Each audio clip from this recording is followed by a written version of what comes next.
अष्टांगहृदय सूत्रस्थान अध्याय क्रमांक 1 श्लोक नंबर 25। औषधमुक्तम तस्य विषयमाह। इससे पहले हमने औषध के दो प्रकार इस प्रकार से देखे थे, शोधनम शमनम चेति। इस प्रकार से शोधन और शमन, इस प्रकार से जो औषध है, समासाद औषधम, संक्षेपतः दो प्रकार के औषध देखे थे। इसके आगे आज देखेंगे उसी औषध का विषय, आगे वो चलाते हैं। शरीरजानां दोषाणां क्रमेण परमौषधम बस्ति विरेको वमनम तथा तैलम घृतम मधु। शरीरजानां दोषाणाम, शरीर जो मतलब जन्म लेने वाले, तो शरीर में जो जन्म लेते हैं, जिसका जन्म शरीर से है, आरंभ शरीर से है, उन दोषों के लिए क्रम से परम ये औषध है नीचे जो दी गए हैं। तो वात के लिए बस्ती, पित्त के लिए विरेचन, कफ के लिए वमन, तथा उसी प्रकार से वात के लिए तैल, पित्त के लिए घृत और कफ के लिए मधु, शहद। इस प्रकार से ये मेडिसिन क्रमेण मतलब क्रम से है। क्रम जो है वो पहले ही वाग्भट में लिखा गया है, शोधनम शमनम चेति समासाद औषधम, ऐसा वाग्भट पहले लिखता है।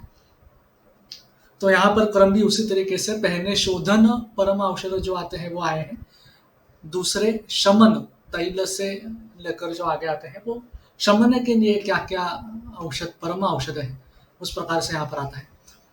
दूसरा यहाँ पर एक और महत्वपूर्ण विषय ऐसा है कि शरीर जानाम दोषाणाम, इस प्रकार से कहा गया है। तो शरीर में जन्म लेने वाले जो भी दोष हैं उनके लिए ये परम औषध इस प्रकार से हैं। जो आगंतुज हेतु होते हैं, आगंतुज कारण इस प्रकार से रहते हैं, जिसमें पहले आघात या आगंतु कोई भाव या फैक्टर जो है वो काम करता है, उसके बाद इमीडिएट दोष तुष्टि होते हैं, फिर दोष अपने लक्षण दिखाते हैं और व्याधि उत्पन्न हो जाता है, या लक्षण जो भी है वो उत्पन्न हो जाते हैं। तो डायरेक्ट जब आगंतुजा आघात होता है उसमें ये परम औषध नहीं है। उसके बाद जो दोषों का अनुबंध रहता है, जो फ्रैक्शन ऑफ सेकेंड्स में हमें दिखाई देता है, उसके लिए दोष अनुबंध जब आएगा उसमें, उसके लिए ये परम औषध इस प्रकार से है। इसकी अरुण दत्त की टीका देखेंगे। शरीरजानां वातादीनां क्रमेण यथासंख्येन परिपाट्य उद्देश्य निर्देशेन परम औषधम प्रधान औषधम बस्त्यादि वमनांतम शोधन रूपम तैलानि मध्वंतम शमन रूपम। शरीरजानां वातादीनां, शरीर जो मतलब शरीर में जन्म लेने वाले जो वातादि हैं, उनमें क्रमेण मतलब यथासंख्य, क्रम मतलब यथासंख्य, जैसे पहले लिखा गया है उसी प्रकार से परिपाठ्य उद्देश्य निर्देशेन, जो परिपाठ वाग्भट में आया है, अष्टांग हृदय में आता है, उसके उद्देश्य से, उद्देश्य के निर्देश से, मतलब पहले जो क्रम आया है उसी उद्देश्य से परम औषध मतलब प्रधान, उनके लिए जो औषध है ये बताया गया है। बस्त्यादि वमनांतम शोधन रूपम, बस्ती से लेकर वमन तक शोधन रूप, इस प्रकार से परम औषध है। और तैलादि मध्वंतम, तैल से शुरुआत करके मधु तक एंड जिसमें होता है, ये जो आया है ऊपर श्लोक में, ये शमन रूप, इस प्रकार से औषध यहाँ पर बताया गया है। तेन वातस्य बस्ति ही बुध प्रणिधेय स्नेह बाधादि परम औषधम। वातस्य, वात के लिए या वात का, बस्ति बुध प्रणिधेय स्नेह पाधादि, बस्ती मतलब क्या है, बुध प्रणिधेय, बुध से लेकर उसमें जो प्रणिधान किया जाता है, उसमें जो स्नेह क्वाथ इत्यादि जो अन्य चीजें हम प्रवेशित करते हैं, जो भी देते हैं, वो परम औषध वात के लिए है। पित्तस्य वरेको मुखपीतम बुधमार्गेण अंतस्थितस्य दोषस्य निस्सारणम परम औषधम। पित्त के लिए विरेको, विरेचन मतलब मुखपीतम बुधमार्गेण अंतस्थितस्य दोषस्य निस्सारणम, जो मुख के द्वारा पिया जाता है, मुंह के द्वारा जो औषध लिया जाता है, और जो बुध मार्गेण, बुध मार्ग से अंतर जो स्थित दोष है, अभ्यंतर स्थित जो दोष है उनको बाहर निकाल देता है, वो परम औषध पित्त के लिए है। कफस्य वमनम मुखेन पीतम तेन एव दोषस्य निस्सारणम परम औषधम। कफ के लिए वमन, उसमें क्या है, मुखेन पीतम, जो मुंह से लिया जाता है मेडिसिन या औषध, तेन एव दोषस्य निस्सारणम, और उसी से दोषों का निस्सारण जो बाहर की तरफ किया जाता है वो परम औषध वमन, ये कफ के लिए है। तो पित्त के लिए मुख के यहाँ से लेकर बुध मार्ग से उसका निस्सरण इस प्रकार से होता है। कफ के लिए मुख से ही औषध लिया जाता है और मुख से ही बाहर डाला जाता है। और वात के लिए बुध से प्रणिधान किया गया हुआ स्नेह वातादि जो है ये परम औषध है। इति शोधन रूपेण दोषाणाम औषधम, ये शोधन रूप से दोषों के लिए औषध है। तैलादि तो शमन स्वरूपेण औषधम, तैलादि जो है वो शमन स्वरूप, इस प्रकार से औषध यहाँ पर बताया गया है। तथा इति क्रमेण एव, वो जो तथा शब्द आता है ये वाला ग्रंथ में या श्लोक में, उस तथा से क्या है, इति क्रमेण एव, उस क्रम से ही औषध, वात पित्त कफ जो क्रम पहले बताया गया है, वायु पित्तम कफश्चेति त्रयोदोष समासतः, यहाँ से वो क्रम चालू होता है, तो उसी क्रम से शोधन स्वरूप और शमन स्वरूप औषध यहाँ पर बताए गए हैं। वातस्य तैलम पित्तस्य घृतम कफस्य माक्षकम परम औषधम। वात के लिए तैल, पित्त के लिए घृत और कफ के लिए माक्षिक या मधु, यह परम औषध है। प्रधानम औषधम इति यावत, परम औषध का ही वहां पर निर्देश फिर से करते हैं। परम औषध मतलब प्रधानम औषधम इति यावत, यावत मतलब यहाँ पर परम औषध यानी प्रधान औषध, इस प्रकार से कहा गया है। हेमाद्री टीका देखेंगे। शोधन शमन विशेषाणाम विषय विभागमाह शरीर जानामिति। शोधन और शमन इस विशेष चिकित्सा जो बताई गई है, संक्षेप चिकित्सा जो बताए गए हैं, उनका विषय के विभाग बताते हैं शरीर जानाम इस श्लोक से। तत्र शोधन विशेषा बस्त्यादयः क्रमेण दोषाणाम औषधम। शोधन विशेष जो है वो बस्त्यादि जो है वो क्रम से दोषों के औषध हैं। वातस्य बस्ति पित्तस्य विरेकः कफस्य वमनम। वात के लिए बस्ती, पित्त के लिए विरेचन या विरेक और कफ के लिए वमन, ये शोधन विशेष क्रम से औषध दोषों के लिए बताए गए हैं। तथा शमन विशेषाः तैनादयः, उसी प्रकार से शमन विशेष जो है वो तैनादि, इस प्रकार से वो बताते हैं। वातस्य तैलम पित्तस्य घृतम कफस्य मधु। वात के लिए तैल, पित्त के लिए घृत और कफ के लिए मधु, इस प्रकार से वो मेडिसिन बताते हैं, औषध परम औषध बताते हैं। किम सर्वेषां न इत्याह शरीरजानां शरीरे जाताः द्वितीयं रोगाख्यं जन्म प्राप्ताः शरीरजाः शरीराश्रिताः तेषां। किम सर्वेषां, यहाँ पर एक उन्होंने प्रश्न उपस्थित किया है, ये सबके लिए मेडिसिन है, औषध है?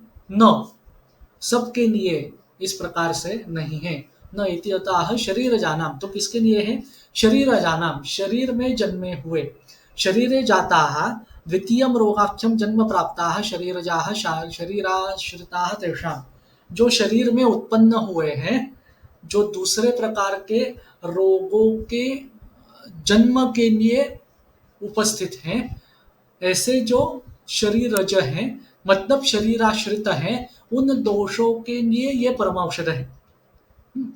कथम परम अतिशयेन, किस प्रकार के मेडिसिन है या औषध है? तो परम औषध है। परम मतलब अतिशयन, अतिशयन अतिशय, जो हम अतिशयोक्ति इस प्रकार से मराठी या हिंदी में कहते हैं, तो सर्वश्रेष्ठ सर्वोत्तम, इस प्रकार से ये औषध है।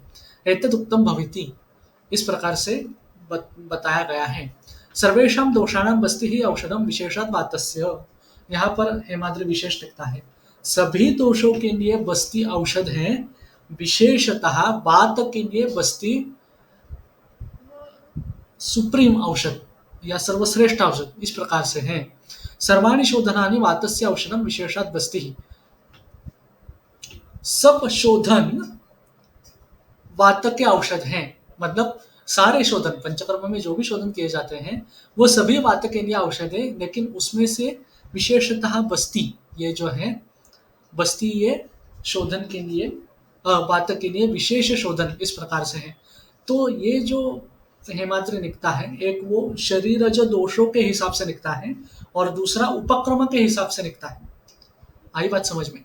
तो सभी दोषों के लिए बस्ती औषध है ही, वात के लिए विशेष है। सभी शोधन वात के लिए है ही ऑलरेडी, क्योंकि प्रधान कर्ता वही है, लेकिन बस्ती विशेष, इस प्रकार से वो लिखता है। तथा मनश्शरीराश्रयाणाम दोषाणाम बस्ति ही औषधम विशेषत शरीराश्रयाणाम शरीरजानाम, ये जो यहाँ पर मेंशन किया गया है, तो यहाँ पर एक शरीरजानाम, दूसरा मैंने जो मुद्दा निकाला था वो आगंतुज दोषों के लिए मुद्दा निकाला था। यहाँ पर उन्होंने व्याधि अवस्था, जो देश की चर्चा हमने इससे पहले की है, तो उसमें शरीर और मन, ये दोनों देश इस प्रकार से हैं, तो उसमें मन का जिक्र यहाँ पर किया है। मन शरीराश्रयाणाम दोषाणाम बस्ती है औषधम, मन और शरीर इन दोनों के आश्रय में जब दोष होते हैं तो उनमें बस्ती औषध है, विशेषात शरीराश्रयाणाम, लेकिन विशेषतः बस्ती ये जो है ये शरीर आश्रित जो दोष हैं उनके लिए औषध हैं। एवं विरेकादिषु वाच्यम। इसी प्रकार से विरेचन के लिए आपको इसी प्रकार से ऊहापोह जो करना है या तात्विक चर्चा जो करनी है वो विरेचन के लिए और वमन के लिए इसी प्रकार से चर्चा करनी है। किस प्रकार से होगी वो कि सभी दोषों के लिए विरेचन औषध है ही विशेषतः पित्त के लिए सर्वश्रेष्ठ है। सभी शोधन पित्त के लिए है ही विशेषात विरेचन विशेष रूप से विरेचन ये चिकित्सा पित्त के लिए है। वैसे ही मन शरीराश्रित जो दोष है उनके लिए विरेचन ये औषध है ही, लेकिन विशेषतः शारीरिक दोषों के लिए विरेचन ये श्रेष्ठ औषध है। कफ का वैसे ही है वमन का, सभी दोषों के लिए वमन ये औषध है ही विशेषतः कफ दोष के लिए है। सभी शोधन ये कफ के लिए ऑलरेडी है, विशेषतः वमन ये कफ के लिए है। और मन शरीराश्रित दोनों आश्रित दोष जब होते हैं तो उसमें वमन इस प्रकार से औषध हम प्रणिधान या इस्तेमाल कर सकते हैं। विशेषतः शरीर आश्रित जो कफ दोष है उसके लिए वमन या शरीर आश्रित दोष जो है उनके लिए वमन। इस प्रकार से तीनों एंगल से यहाँ पर परम औषध इस प्रकार से जब वो कहता है तो तीनों एंगल से इसमें यहाँ पर देखना है और इस प्रकार से उसकी वाच्यार्थ और व्यंग्यार्थ जो कहते हैं इन बिटवीन द लाइन्स जो मीनिंग होता है ये टीका पढ़ने पर इस प्रकार से हमें समझ में आता है। आज यहीं पर रुकेंगे, इसके आगे कल देखेंगे।